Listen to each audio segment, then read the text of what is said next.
People keep asking me how everything fell apart so fast, like I'm supposed to have some magical insight into Joseph's complete personality transplant.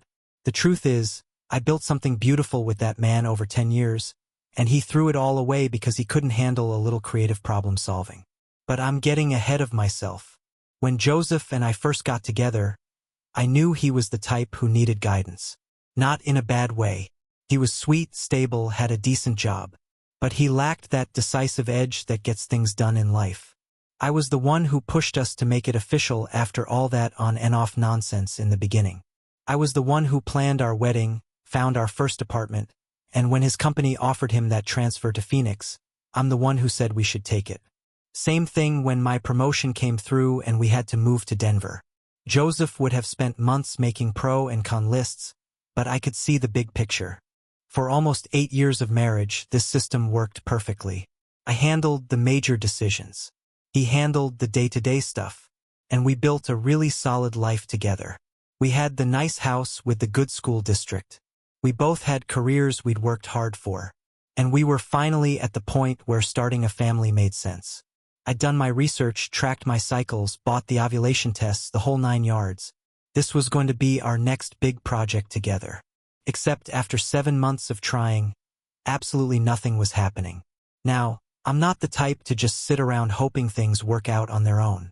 I believe in taking action, getting answers, figuring out what the problem is so you can fix it.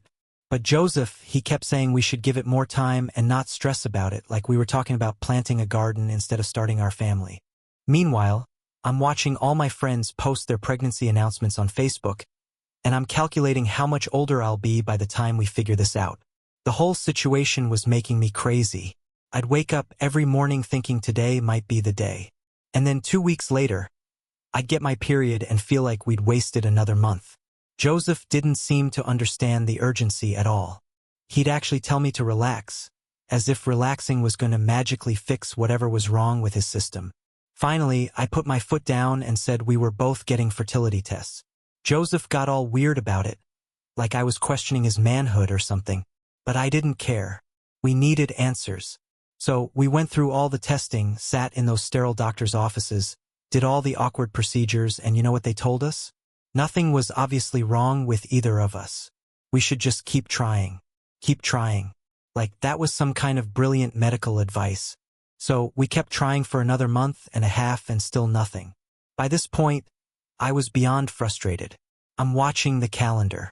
I'm tracking everything perfectly. I'm doing everything the doctor suggested. And Joseph's just going through the motions. Like this is all perfectly normal. That's when I realized I needed to think outside the box. I'd known Shane for about 2 years through some work connections. He was a pastor at one of the bigger churches in town. Educated, well-spoken, and most importantly, he understood that sometimes life requires difficult decisions. When I reached out to him, I was completely honest about the situation. I told him my husband was infertile and I was sick and tired of trying with no results. I needed to try someone else and I needed discretion. Shane got it immediately. He didn't make it weird or emotional. He understood this was about creating life, not some cheap affair. We met a few times over the course of 2 months, and honestly, it was refreshing to be with someone who approached the situation like an adult. Shane was confident, decisive, and he didn't need me to walk him through every step of the process. And it worked. Within 2 months, I was pregnant. I'll never forget the moment I told Joseph. He was so happy, so excited about becoming a father, and I felt this incredible satisfaction knowing I'd made it happen. I'd solved our problem when he couldn't. I'd taken action instead of just hoping things would magically work out. Watching him talk about baby names and nursery colors, I knew I'd made the right choice. For 3 months, everything was perfect. Joseph was already planning to convert the spare room into a nursery, talking about taking paternity leave, researching cribs online. I loved seeing him that excited, that focused on our future. This was the Joseph I'd fallen in love with, motivated, planning ahead, actually taking charge of something important. Then his phone buzzed while he was in the shower. The message preview on his screen said, "How's my baby doing?" And I felt this cold drop in my chest because I knew exactly what was about to happen. Shane had been checking in regularly about the pregnancy, which was sweet, but he'd been texting Joseph's phone by mistake instead of mine. By the time Joseph got out of the shower and saw the message, I was already trying to figure out how to explain this without him completely losing his mind. But Joseph didn't give me a chance to explain anything. He just started scrolling through my phone, finding all my messages with Shane, reading everything I'd said about him being infertile and needing someone else to help us get pregnant. I watched his face change as he read, and I could tell he was about to make this whole thing way more dramatic than it needed to be. I tried to calm him down, tried to explain that this baby was ours, regardless of who helped me conceive it, but he was already spiraling. He kept saying the baby was very likely not his, and I knew I'd chosen to sleep with someone else, like I'd committed some terrible crime instead of solving our fertility problem. I started crying because I could see he was determined to ruin everything we'd built together over something that didn't even matter in the long run. I told him the baby was ours and didn't belong to Shane, which was true. Shane was just helping us out. But then Joseph asked how I could know for sure the baby was his if I thought he was infertile. And I realized he was going to use my own words against me instead of appreciating what I'd done for our family. That's when I should have known Joseph wasn't the man I thought he was.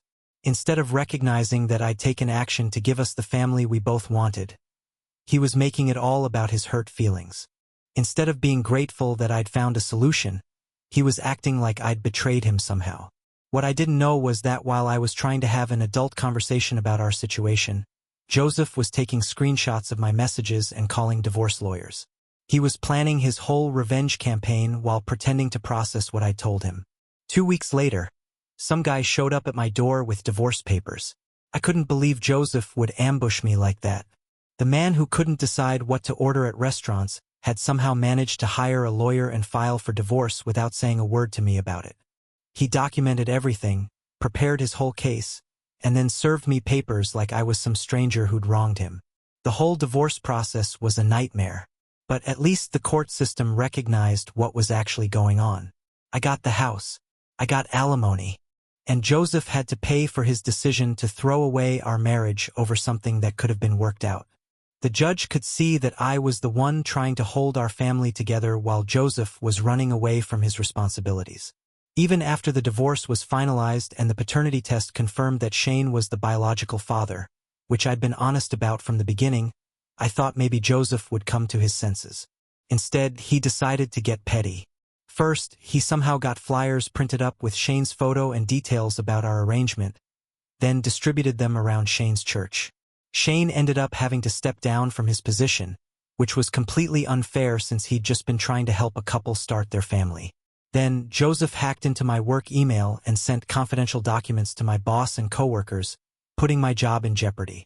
5 years of building my reputation at that company, and he tried to destroy it all because his ego couldn't handle the truth. The worst part was when he came by to pick up his stuff from the house. I was trying to be mature about everything. Even told him I was willing to take him back if he could get past his pride and resentment. I mean, we'd built a life together and I was about to have a baby who needed stability. But he just loaded his boxes into his truck like I hadn't said anything at all. I thought that was the end of his little revenge tour.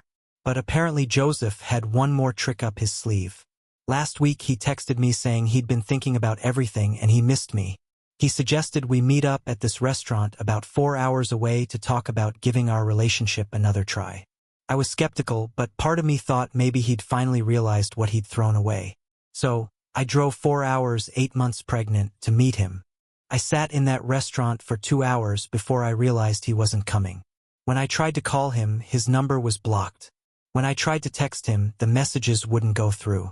I had to drive 4 hours back home alone, knowing he'd planned the whole thing just to waste my time and make me look pathetic. That's who Joseph really turned out to be underneath all that nice guy routine. The man I thought I'd married would never have been so cruel, so calculating. But I guess when people show you who they really are, you should believe them. Now I'm raising Olivia by myself, which honestly might be better than trying to co-parent with someone who holds grudges like that. Shane's out of the picture completely after the church situation, which I understand, even though I think Joseph went way too far with that whole public humiliation thing. My parents have been supportive, and even Joseph's parents reached out to say they were sorry about how everything turned out. I've got a good job despite Joseph's attempt to sabotage it. I've got the house, and I've got a beautiful daughter who's going to grow up knowing her mother doesn't just sit around waiting for things to happen. When there's a problem, you find a solution.